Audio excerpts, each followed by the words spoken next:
Salut la commu.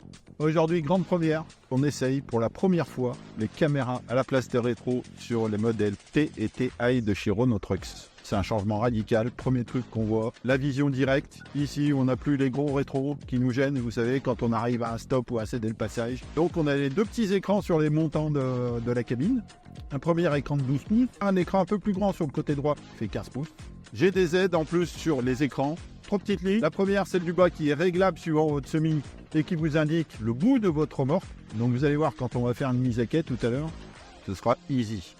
Et le côté magique, c'est quand vous prenez un virage, ici, ça suit l'arrière de la SMI automatiquement. Dès que vous allez tourner le volant, vous verrez toujours l'arrière de votre SMI. Et ça aussi, en termes de sécurité, passage des ronds-points sur les zones un peu serrées où vous avez des obstacles, surtout sur le côté droit où des fois on a un peu du mal à voir. Là, génial. Manœuvre avec les caméras. Ici, une mise à quai avec un cassé côté passager.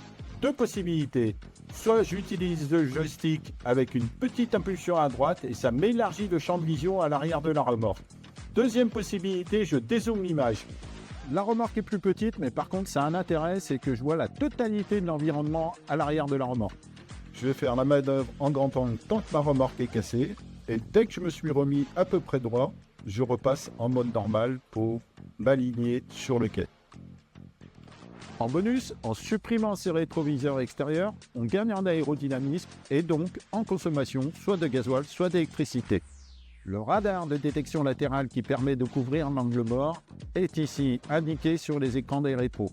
Vous voyez le cycliste sur le côté et tout de suite un petit pictogramme orange en bas à droite de l'écran qui s'affiche, nous indiquant qu'il y a un cycliste ou un pedestrian along the track. Soleil dans le dos et soleil sur l'écran.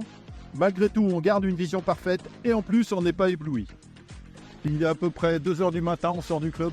Deux modes de fonctionnement, le mode normal et le mode nuit, qui permet pendant les manœuvres, grâce aux caméras infrarouges, d'éclairer l'environnement du véhicule. Avec ce mode nuit, on y voit presque comme en plein jour. Après une bonne journée de travail, il est l'heure d'aller se coucher. Il suffit de tirer les rideaux. Le petit espace est prévu pour qu'on garde l'œil sur les écrans des caméras. Je vais me coucher et en cas de problème, si jamais j'entends un bruit suspect, il me suffira d'appuyer sur ce bouton pour rallumer les caméras et surveiller ce qui se passe autour de mon camion sans bouger de ma couchette. C'est juste magique.